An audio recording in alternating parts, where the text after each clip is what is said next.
በውበት በጥራትና እጅግ በዘመነ የኑሮ ዘይቤ የተቃኘ ግዙፍ የመኖሪያ መንደር ካሚባራ ፕሮፐርቲስ ከወዳጅነት ፓርክ አጠገብ በ36000 ካሬ ላይ ያረፈው የመኖሪያ መንደራችን ላይ ውብ የፓርክና የከተማ እይታ ያላቸው ከባለ 1 እስከ ባለ 4 መኝታ አፓርትመንቶች ለሽያጭ አቀርበናል። ይህ ግዙፍ ፕሮጀክት ሲጠናቀቅ በውስጡ ግዙፍ የገበያ ማዕከል፣ የበረዶ መንሸራተቻ፣ የተለያዩ የጤና መጠበቂያ መገልገያዎች፣ የልጆች መጫወቻ እንዲሁም ለእርሶ እና ለቤተሰቦ ምቹና የዘመነ ህይወት የሚያጎናጽፉ የጋራ መገልገያዎችን ይይዛል። 100% ስትራክቸራል ግንባታቸው የተጠናቀቁ መኖሪያ ቤቶቻችንን ለደንበኞቻችን ለማስረከብ እየተዘጋጀን ነው። አሁን ደግሞ ስትራክቸራል ግንባታቸው 25 በመቶ የደረሱ ቤቶች ላይ እስከ 30 በመቶ የሚደርስ ቅናሽ አድርገን በመሸጥ ላይ እንገኛለን። ለበለጠ መረጃና ለሳይት ጉብኝት በ0951 28 10 66 ላይ ሃሎ ይበሉን። አሚባራ ፕሮፐርቲስ በልዩነት የተገነባ።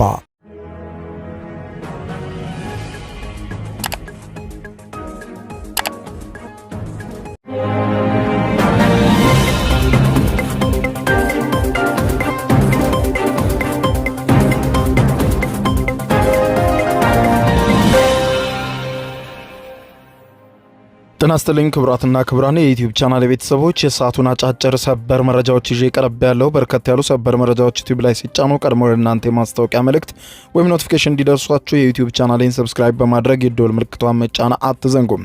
ወደ ሰበር መረጃው ስናቀና በኢራንና አሜሪካ መካከል የተቀሰቀሰው የኢኮኖሚ ጦርነት ተባብሷል። አሜሪካ በዛሬው ዕለት ሌሊት ጠንከር ያሉ መግለጫዎችን አውጥታለች። ከኢራን ጋር የተባበረ አካል ላይ የሚወስደው እርምጃ ከባድ ነው ብላለች። የአሜሪካው ፕሬዝዳንት ዶናልድ ጄ ትራምፕ ለተለያዩ የዓለም ሀገራት በተናጥል በመደወል ከኢራንን በምንም መልኩ እንዳይረዱ በማስጠንቀቅ ላይ መሆናቸው ተዘግቧል። በዝርዝር የማስደምጣችሁ ይሆናል። በሌላ በኩል የኢራን ባለስልጣናት በሰጡት የምላሽ መግለጫ የኢኮኖሚ ጦርነቱ መቀስቀሱን ገልጸው ይህ ደግሞ ስንዘጋጅበት የነበረ ነው፣ እንዴት እንደምንመልሰው እኛ እናውቃለን፣ ሰርፕራይዝ ጠብቁ ሲሉ ተናግረዋል። ሁኔታዎች አሳሳቢ ወደ መሆን ነገር አምርተዋል። በዝርዝር የምታደምጧቸው ሰበር መረጃዎች ናቸው። በሌላ በኩል የእስራኤሉ ጠቅላይ ሚኒስትር ቤንያሚን ኔታንያሁ ልጃቸው በኢራን ጥቃት ሊገደል እንደሚችል ተናገሩ። ኢራን ልጄን ኢላማ አድርጋለች ሲሉ ነው ጠቅላይ ሚኒስትር ኔታንያሁ የገለጹት። ጉዳዩን አስመልክቶ በዝርዝር የምታደምጡት መረጃ ይኖራል። በሌላ በኩል በኢራን መገናኛ ብዙሃን የፕሬዝዳንት ዶናልድ ጄ ትራምፕ ልጅ ስለ መግደል የወጣው ዝርዝር መረጃ የአሜሪካ ሴክሬት ሰርቪስ አባላትን አሳስቧል። ኢራን በመገናኛ ብዙሃኖቿ የለቀቀችውና የትራምፕ ልጅ ለመግደል የሚያጠነጥነው 3 ደቂቃ የሚረዝመው የቪዲዮ ይዘት ምን ይመስላል? በዝርዝር የማስደምጣችሁ ይሆናል። እስከ ፍጻሜው ቆዩ። ዝርዝር መረጃዎችን አድምጡ ግብዣዬ ነው። ወደ መረጃዎቹ አለፍኩ። አብረን ዝርዝሩን እንከታተለው። በቅድሚያም የኢራንና አሜሪካ መካረር ለሌሎች ሀገራት ጦሱ እየተረፈ ነው። የአሜሪካው የገንዘብ ሚኒስትር ስኮት ቤሴንት ዛሬ ሌሊቱን ባደረጉት ንግግር ከኢራን ጋር ያላቸውን የኢኮኖሚና የዲፕሎማሲ ግንኙነት ሙሉ በሙሉ ለማቋረጥ ፈቃደኛ የማይሆኑ ሌሎች የዓለም ሀገራት በሙሉ አሜሪካ አዳዲስና ከባድ ማዕቀብ ትጥልባቸዋለች ሲሉ በጽኑ አስጠነቀቁ። ይህ ከአሜሪካ ዛሬ ሌሊቱን የተሰማው የኢራን መገበያ ገንዘብ የሆነው የኢራን ሪያል ከመንግስት ጊዜውም በላይ በማሽቆልቆል በነጻ ገበያ ላይ አንድ የአሜሪካን ዶላር ከ2 ሚሊዮን ሪያል በላይ መመንዘሩን የውጭ ምንዛሬ እንቅስቃሴውን የሚከታተሉ ድረገጾች ዋቢ በማድረግ በተዘገበ በኋላ ነው። ስለ ማዕቀብ ማስጠንቀቂያዎቹም መላው የዓለም ሀገራት ማወቅ ያለባቸው ቁልፍም ጉዳዮች አሉ ያለው አልጀዚራ ሚኒስትሩ ቤሴንት እንዳብራሩት የአሜሪካው ፕሬዝዳንት ዶናልድ ጄ ትራምፕ የተለያዩ የዓለም መሪዎችን በስልክ በማነጋገር ሀገራቱ ኢራንን በኢኮኖሚ ለማግለል ከአሜሪካ ጋር አብረው እንዲሰሩና ከኢራን ጋር ያላቸውን ግንኙነት እንዲያቆሙ ትራምፕ በተናጠል ስልክ በመደወል ሀገራትን እያግባቡ እንደሆነ አመልክተዋል። የገንዘብ ሚኒስትሩ የሀገራቱን ስም በስም ከመጥቀስ ቢቆጠቡም ቻይና፣ ህንድ፣ ቱርክ፣ ኢራቅና የተባበሩት አረብ ኤሚሬትስ አሜሪካ እርምጃ ከፍተኛ አደጋ ሊጋረጥባቸው እንደሚችል የዲፕሎማሲ ባለሙያዎች ለሲኤንኤን ያረጋግጣሉ። አሜሪካ ቀድሞውንም ቢሆን የኢራንን የነዳጅ ሽያጭ ኢላማ ያደረገች ሲሆን ጠንካራ የባህር ላይ እገዳዎችን በመጣሉ ወደ ዓለም አቀፍ ግዢዎች በተለይም የኢራን ዋና የንግድ አጋር ወደ ሆነችው ቻይና የሚላከውን የኢራንን ነዳጅ መጠን በእጅጉ እንዲቀንስ አድርጋለች ተብሏል። በስንት አሜሪካ የቻይና ባንኮች ላይ ማዕቀብ ለመጣል ለመጣል ፈቃደኛ ስለመሆኗ ከመናገር ግን ተቆጥበዋል። የቻይና ባንኮች ኢራንን በመርዳት ሚና አላቸው ተብሎ በሁለተኛ ደረጃ ማዕቀብ ሊደርስባቸው ይችላል ተብሎ የተነገረ ቢሆንም አሜሪካ ግን በቻይና ባንኮች ላይ ማዕቀብ ከመጣል ተቆጥባለች። ሚኒስትሩ ቤንሴንት እንዳብራሩት ከሆነ ኢራን ገንዘብ እንድታገኝ በህገወጥ መንገድ የሚረዱ ቡድኖች በዓለም አቀፉ ኢኮኖሚ እምብርት ላይ ከሚገኘው የአሜሪካ የፋይናንስ ስርዓት ሙሉ በሙሉ በማባረር እንቀጣቸዋለን ብለዋል። ቤንሴንት ባደረጉት የዛሬ ሌሊት ንግግራቸው ግልጽ ላደርግላቸው የምፈልገው ነገር አንድ ነገር ነው። በኢራን ስም የገንዘብ ማሸሽን የሚያመቻች ማንኛውም አካል ከአሜሪካ ዶላር ስርዓት ይወገዳል ብለዋል። ሰዓቱን መቁጠር ጀምሯል። ካሁን ጀምሮ የምንሰጣችሁ ለመላው የዓለም ሀገራት በሙሉ ጠንካራ ማስጠንቀቂያ ነው። ከኢራን ጋር አንዲት መልእክት የሚለዋወጥ ማንኛውም ሀገር በአሜሪካ ማዕቀብ ይመታል ብለዋል። ስለ ማዕቀቡ ለቀረበላቸው ጥያቄም ሲመልሱ የገንዘብ ልውውጦችን የሚያመቻቹ ከሆነና የኢራንን ነዳጅ ወደ ገንዘብ ከዚያም ደግሞ ወደ ጭቆና የሚቀይረውን ስርዓት አካል ከሆነው ኢላማ ይደረጋሉ ብለዋል። ከአሜሪካ የፋይናንስ ስርዓት ሙሉ በሙሉ ተጠራርገው ነው የሚባረሩት። ከባድ አደጋ ይገጥማቸዋል ብለዋል። ምን እንደምንጠብቅና እንዴት እያደረግን እንዳለ ለሁሉም ሀገራት አሳውቀናል ያሉት ሚኒስትሩ፣ ስለዚህም የአሜሪካ የገንዘብ ሚኒስትር እርምጃዎች መዶሻ ሲያርፍባቸው አዲስ እንዳይሆንባቸው ሁሉም የዓለም ሀገራት ይጠንቀቁ ብለዋል። የቤሴንት መግለጫ የኢኮኖሚ ዲ-ዴይ ሲሉ በአገዛዙ ላይ የሰየሙትን የታቀደ እርምጃ አካል ነው። የቤሴንት መግለጫን ተከትሎ የኢራን ዋና ተደራዳሪ የሆኑት መሐመድ ባገር ቃሊባፍ ዛሬ ሌሊቱን በሰጡት ምላሽ አሜሪካ ከሌሎች የዓለም ሀገራት ጋር ያላትን ግንኙነት ለመገደብ የሚያስችል የኢኮኖሚ አቋም ላይ አትገኝም ብለዋል። የኢራን የፋይናንስ ሚኒስትር አሊ ማዳኔዚ በበኩላቸው ኢራን የአሜሪካን ማዕቀቦች ለመመከት ሙሉ ዝግጁነት ላይ ትገኛለች በማለት ገልጸው ሚኒስትር ማዳኔዚ ይህንን የተናገሩት በቴሌቪዥን ከተላለፈው የአሜሪካ ማስጠንቀቂያ በኋላ ሌሊቱን በአይአርአይቢ ቴሌቪዥን በሰጡት ቀጥታ መግለጫ ነው። እንደሚታወቀው አሜሪካ አሁን ሌላ ውድቀትን ለመሞከር ወስናለች። እነዚህንም ቀናት ለረጅም ጊዜ ስንጠብቃቸው ነበረ። ያቀዷቸውን እቅዶች በሚገባ እናውቃለን። መንግስት የ2 ዓመት እቅድ ያለው ሲሆን ለእነዚህም ክስተቶች ሙሉ በሙሉ ዝግጁ ነን ብለዋል። ጦርነቱን በተግባር መልሰናል። ኢኮኖሚያዊ እገዳም ሆነ በኢራን ላይ አድማ አሜሪካ ስትጠራ ይሄ አዲስ አይደለም። ላለፈው ከ30 ዓመት በላይ የኖርንበት ነገር ነው። አዲስ ነገር የለም ብለዋል። በዚህም ደግሞ ምን ማድረግ እንደምንችል ታያላችሁ ብለዋል። ባለስልጣኑ አክለውም አሜሪካ በኢራን ላይ የኢኮኖሚ ሽብርተኝነትን ለማካሄድ በመፈለጓም እጅግ የሚያሳዝን ነገር ነው። ነገር ግን ጨዋታው ለኛ አይከብደንም ብለዋል። አክለውም ይህ ጨዋታን እንዴት እንደምንጫወተው በደንብ እናውቃለን። በዚህ ጊዜ የኛ ምላሽ ሙሉ በሙሉ የመከላከል ብቻ ይሆናል ብለው ማሰብ የለባቸውም። ወደ ማጥቃት እንሸጋገራለን። አሜሪካን እንቅልፍ እንነሳታለን ብለዋል። ውጥረቱ አሁንም በከፍተኛ ሁኔታ እንደጨመረ ነው። ይህ በዚህ እንዳለ ወደ እስራኤል ስንሻገር የእስራኤሉ ጠቅላይ ሚኒስትር ቤንያሚን ኔታንያሁ ኢራን ከልጆቻቸው መካከል አንዱን ለመግደል ሙከራ አድርጋለች ሲሉ ከሰሱ። ይሁን እንጂ የተባለው የግድያ ሙከራ መቼና የት እንደተፈጸመ አልጠቀሱም። ወይም ከልጆቻቸው መካከል በየትኛው ልጃቸው ላይ ኢራን ኢላማ እንዳደረገች አልጠቀሱም።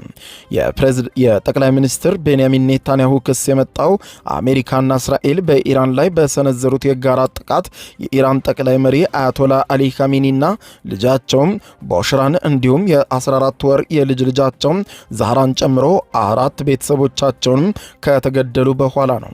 ኔታንያሁ ዛሬ ሌሊቱን በሰነዘሩት ክስ አሜሪካና እስራኤል በኢራን ላይ ከከፈቱት ጦርነት ማግስት በጥቅምት ወር ወይም ኦክቶበር ከሚካሄደው አጠቃላይ ምርጫ በፊት የፖለቲካ ጥምረታቸው በህዝብ አስተያየት ዳሰሳዎች ዝቅተኛ ውጤት እያሳየ ባለበት ወቅት ነው።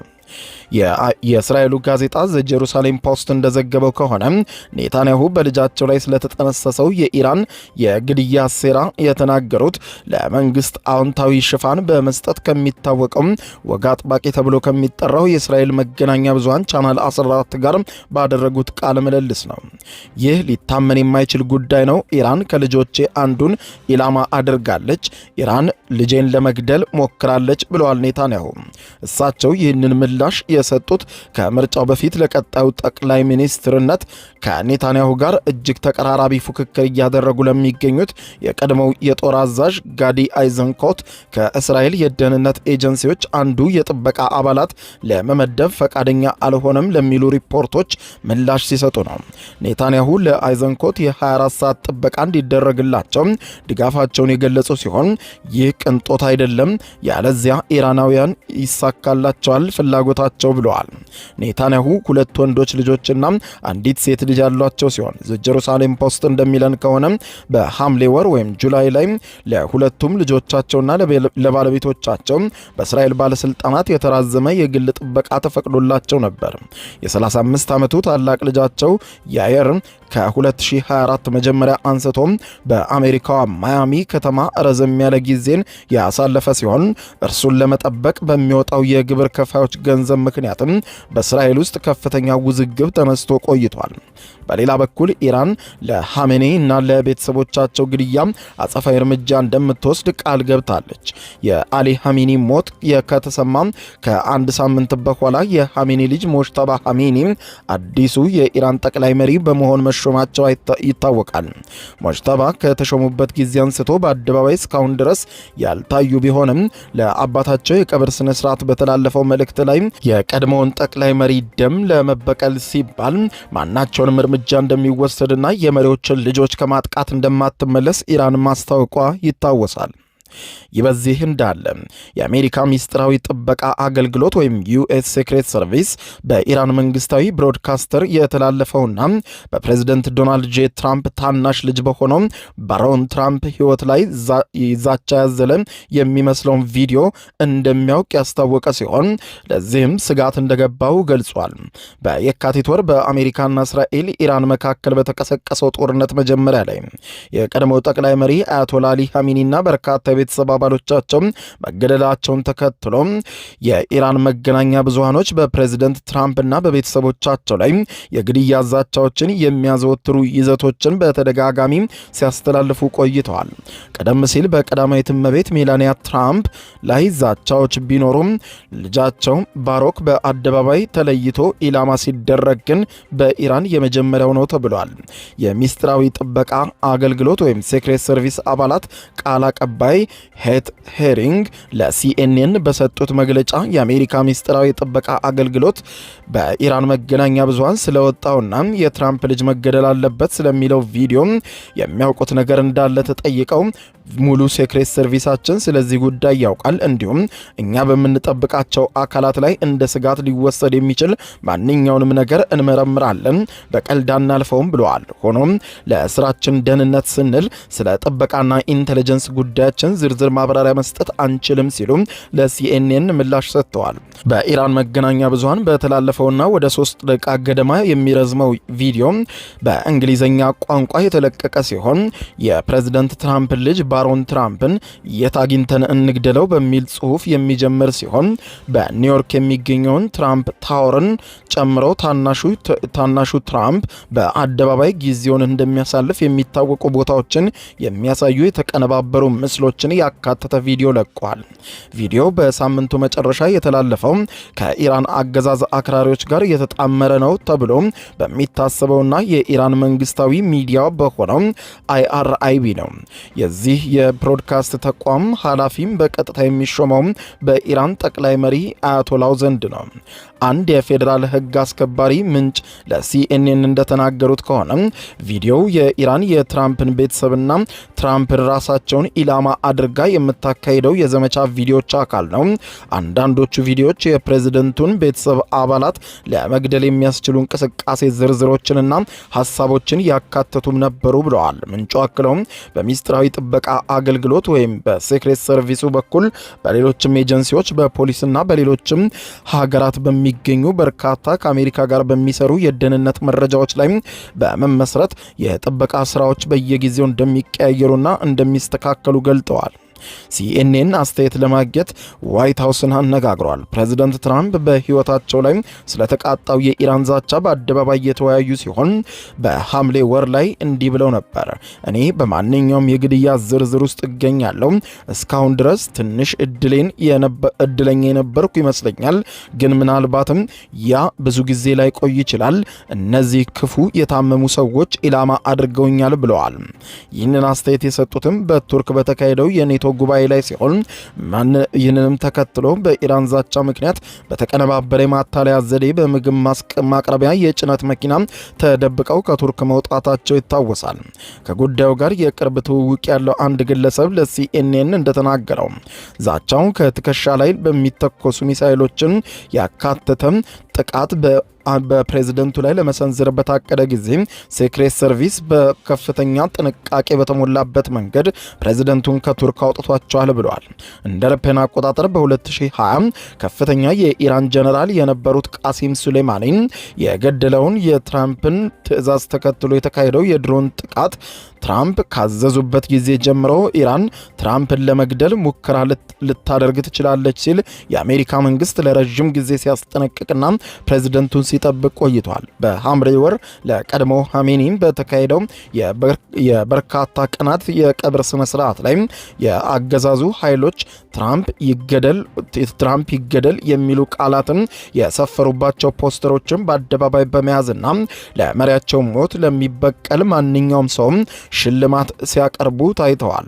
ሞት ለአሜሪካ የሚሉ መፈክሮችና ባንዲራዎችንም ማቃጠልን ጨምሮ ጸረ አሜሪካዊ ትዕይንቶችን እንደ አውሮፓውያን አቆጣጠር በ1979 የኢራን አብዮታዊ የሃይማኖት አገዛዙ ወደ ስልጣን ከመጣበት ጊዜ ጀምሮ በኢራን ውስጥ መንግስት በሚያዘጋጃቸው ሰልፎች ላይ ቋሚ መገለጫ ሆኖ መቆየቱ አይዘነጋም።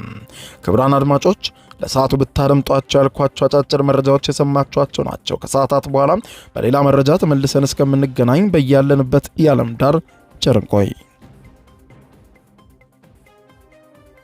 የዩቲዩብ የስኬት ሚስጥሮችን በዝርዝር የያዘው የአቤል ብርሃኑ የወይኗ ልጅ መጽሐፍ ሁለተኛ እትም በገበያ ላይ። ዩቲዩብ ለመጀመር በአጭር ጊዜ ስኬትን ለመቀዳጀት አስበዋል? ዩቲዩብ ብጀምር ስንት ብር አገኘሁም ብሎ አስበዋል? እንግዲያውስ በዩቲዩብ 2 የወርቅ 3 የብር ሽልማቶችን ያገኘው የአቤል ብርሃኑ የወይኗ ልጅ የዩቲዩብ ሚስጥሮች መጽሐፍ በዝርዝር ሁሉንም ያብራራሉታል። ዛሬውኑ ገዝተው ህልሞን እውን የሚያደርጉበትን የዩቲዩብ የስኬት መንገድ ይጀምሩ። በሀገር ቤት አከፋፋይ አዲስ አበባ ሜክሲኮ ኮሜርስ መጽሐፍት መደብር። በውጭ ሀገራት ለምትገኙ ከአማዞን ላይ ብታዙ በቀናት ውስጥ ደጁ ይደርሳል። የአማዞን ሊንኩን እዚህ ቪዲዮ ኮሜንት ላይ ያገኙታል። የዩቲዩብ ሚስጥሮች፣ ዘመኑ ጋር ተፈላጊ መጽሐፍ።